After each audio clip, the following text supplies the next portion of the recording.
Radhe Radhe, welcome back my YouTube channel आसवी Jyoti. I hope so आप लोग काफ़ी अच्छे होंगे, मैं भी बहुत अच्छी हूँ।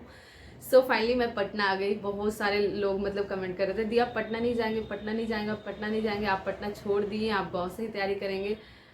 तो इन सब का जवाब बस एक ही है कि हाँ, मैं सोची थी कि मैं अपने घर पे रहकर ही प्रिपरेशन करेंगे, गाँव पे ही रह के तैयारी करेंगे, क्योंकि इम्पॉर्टेंट ये था कि मुझे तैयारी कंटिन्यू रखना था, ना कि अदर चीज़ें करना था। और यहाँ पे रहना और घर पे रहने में बहुत सारी दिक्कत होती है। मेरे घर पे खास करके बहुत ज़्यादा दिक्कत होता है, क्योंकि वहाँ पे नेट का सुविधा बहुत कम मिलता है। मेरे घर में तो ऐसा है ना कि नेट चलता ही नहीं है गाइस, बिल्कुल भी नहीं चलता है। तो बहुत सारी दिक्कतें होती हैं, लेकिन देखो यहाँ पे रहने में क्या था कि फाइनेंशियली इशू थोड़ा सा आता है। हम 3 लोग हैं, और फिर बाहर में आप अंदाज़ा लगा सकते हो कि पटना में जब आप रहते हो तो बहुत खर्चे होते हैं, बहुत सारी चीज़ें होती है। और मेरे घर में कोई वैसा नहीं है कि मतलब बहुत ज़्यादा होता है ना कि फाइनेंशियली अस्टेबल है कि चलो कोई दिक्कत नहीं है, ऐसा नहीं है। मतलब बहुत दिक्कत के थ्रू हम लोग पढ़ाई करते हैं। हर चीज़ें मतलब एक दूसरे के साथ शेयर नहीं किया जाता। मतलब हर चीज़ें मैं आपके साथ शेयर नहीं करती हूँ। जो चीज़ें हमारे गाँव में या फिर हमारे घर में होती है वो चीज़ें हम अपने साथ रखते हैं। तो इसलिए मैं मन बना कर गई थी कि मैं नहीं आऊँगी, लेकिन फिर वही दिक्कत होने लगा, नेट नहीं चल रहा था, कहीं ना कहीं पढ़ाई डिस्टर्ब हो रहा था। तो मम्मी बोली कि जाओ 1 साल और चीज़ें करो, देखो जो होगा अच्छा होगा, उसके बाद चीज़ें आगे देखेंगे। तो आई होप कि मेरे साथ कुछ अच्छा हो इन 1 साल में। इसके लिए मैं पटना आ चुकी हूँ और फिर से अपना प्रिपरेशन करेंगे यहाँ पे जैसे करते आ रहे थे अच्छे से। और उम्मीद करते हैं कि अच्छा रिजल्ट आएगा आने वाले टाइम में, और आपका भी बहुत अच्छा गाइज आएगा। तो आज हम आए हैं एक और वीडियो को लेकर। एक ऐसा इन्फॉर्मेशन वीडियो है ये।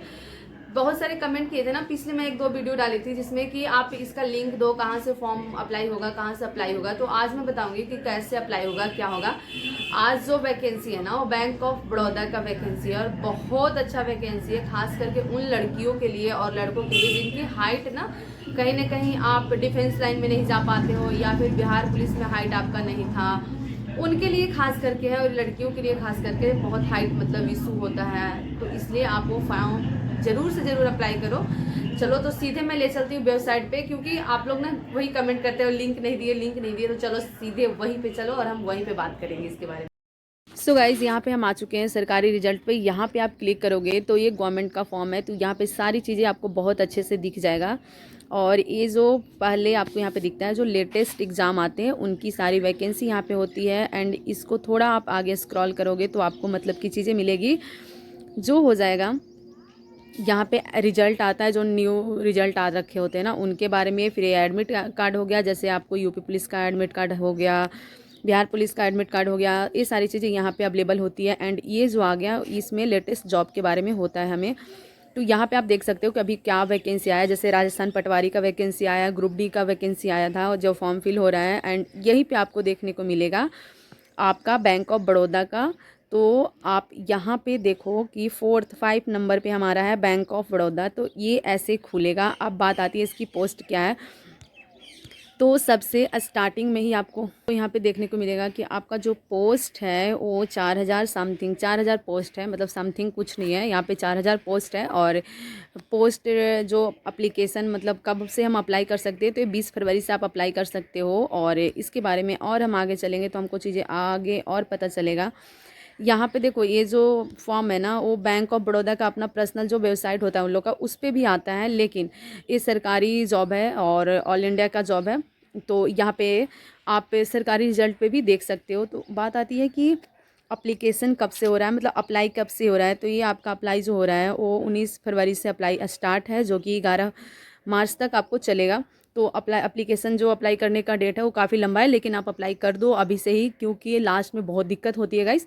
और बहुत अच्छा जॉब है, बैंक का जॉब है। जो भी लड़कियां या फिर जो भी लड़के जिनका हाइट में थोड़ा प्रॉब्लम होता है, जैसे बिहार पुलिस से छट गए बहुत सारी चीज़ों से, तो मैं बोलूँगी कि अगर आपका हाइट कम है तो आप उन चीज़ों में ना भर के इसमें डालो, ताकि आपको यहाँ से एग्ज़ाम का एक्सपीरियंस भी मिलेगा और आपका सिलेक्शन भी होगा। क्योंकि आपको पता है कि हाइट जब हमारा कम होता है तो हाइट बढ़ता नहीं है गाइस। तो इसलिए बेस्ट ऑप्शन है आपके लिए। एंड यहाँ पे सारी चीज़ें हैं। आपका इसका एग्ज़ाम शेड्यूल है, मतलब एग्ज़ाम आपको बता दिया जाएगा कब से होगा, क्या होगा। अब बात आती है कि इसका फ़ी हमारा क्या लग रहा है। तो जो जनरल ओबीसी ईडब्ल्यूएस का फ़ी है वो 800 है। एससी एसटी का जो फ़ी है वो 400 है, सॉरी 600 है, और बाकी 400 है। एंड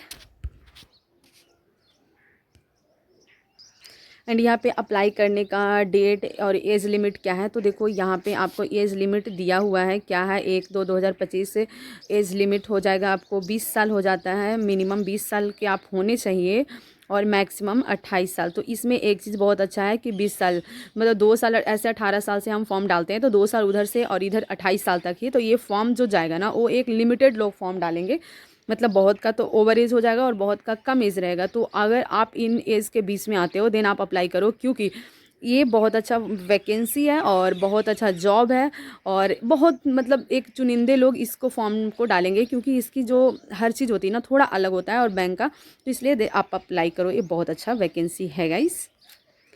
एंड यहाँ पे आप देख सकते हो कि आपका जो पोस्ट आ रहा है वो 4000 हो गया है। अब होता है ना कि कौन से मतलब लेवल का क्या पोस्ट है कैसे है, तो यहाँ पे आप देखो यूआर का जो पोस्ट हो जा रहा है वो 1713 हो जा रहा है, ओबीसी का 980 हो जा रहा है, ईडब्ल्यूएस का 391 हो जा रहा है और एससी एसटी का आपका हो जा रहा है यहाँ पे 602 और एससी का 602, एसटी का 314, टोटल हो गया आपको 4000 वैकेंसी।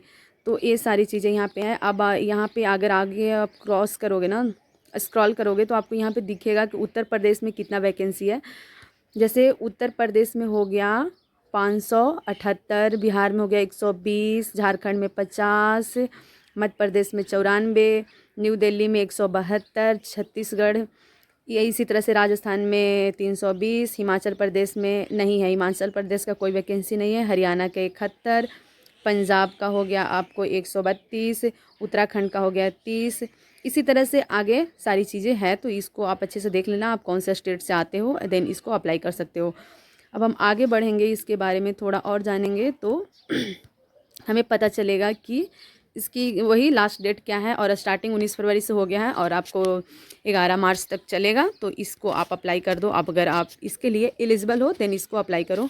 इसके बारे में थोड़ा और हम आगे चलते हैं, तो डाउन नोटिफिकेशन पे हम क्लिक करेंगे तो हमारा कुछ इस तरह का खुलेगा, जो कि यहाँ पे आपको हर चीज़ देखने को मिलेगा। बहुत अच्छे से अपने सारी चीज़ों को बता कर रखा है, क्या एज लिमिट है, क्या है, कैसे है। जैसे यहाँ पे देखो दे रखा है, फिर इसका एजुकेशन क्या है, तो देखो ग्रेजुएशन से है, आप ग्रेजुएशन हो या बीए, बीकॉम, बीसीए। बहुत लोग को लगता है कि बीए वाले फॉर्म नहीं डाल सकते, तो ऐसा कुछ भी नहीं है। नोटिफिकेशन में क्या है नहीं है, बीए, बीकॉम, बीसीए जो भी हो आप डाल सकते हो। ये 12 मंथ का प्रोसेस चलता है जिसमें ट्रेनिंग वगैरह आपको होता है।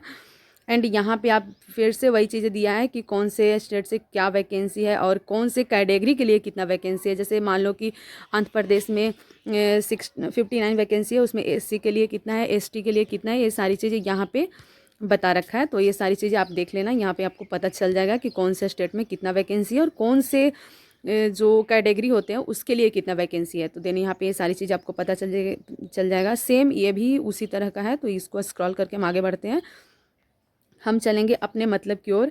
हमारे मतलब का काम क्या है, तो ये सारी चीज़ें दे रखा है। यहाँ पे भी सेम वही चीज़ें है।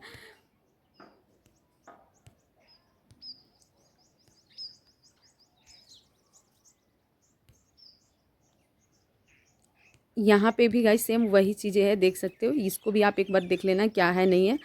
तो और हम आगे बढ़ेंगे तो हमें दिखेगा क्या, देखते हैं, आगे चलते हैं, आगे चलते हैं, आगे चलते हैं। यहाँ पे देखो इसकी जो पर्सनल वेबसाइट होता है उसका लिंक वगैरह भी है, तो यहाँ से भी आप फॉर्म अप्लाई कर सकते हो। लेकिन बहुत लोग होते हैं कि ये सरकारी रिजल्ट से ही चीज़ें देखते हैं, तो कोई दिक्कत नहीं है। यहाँ पे बैंक ऑफ बड़ौदा करके सारी चीज़ें लिखा हुआ है, तो आप इसके बारे में थोड़ा डिटेल से पढ़ाई कर लेना अच्छे से। एंड हमारे मतलब की चीज़ें कहाँ पे आएगी, तो देखो किस तरह से यहाँ पे फॉर्म अप्लाई होगा, क्या होगा, वो सारी चीज़ें यहाँ पे दे रखा है, क्या ज़रूरत है क्या नहीं, ये सारी चीज़ें।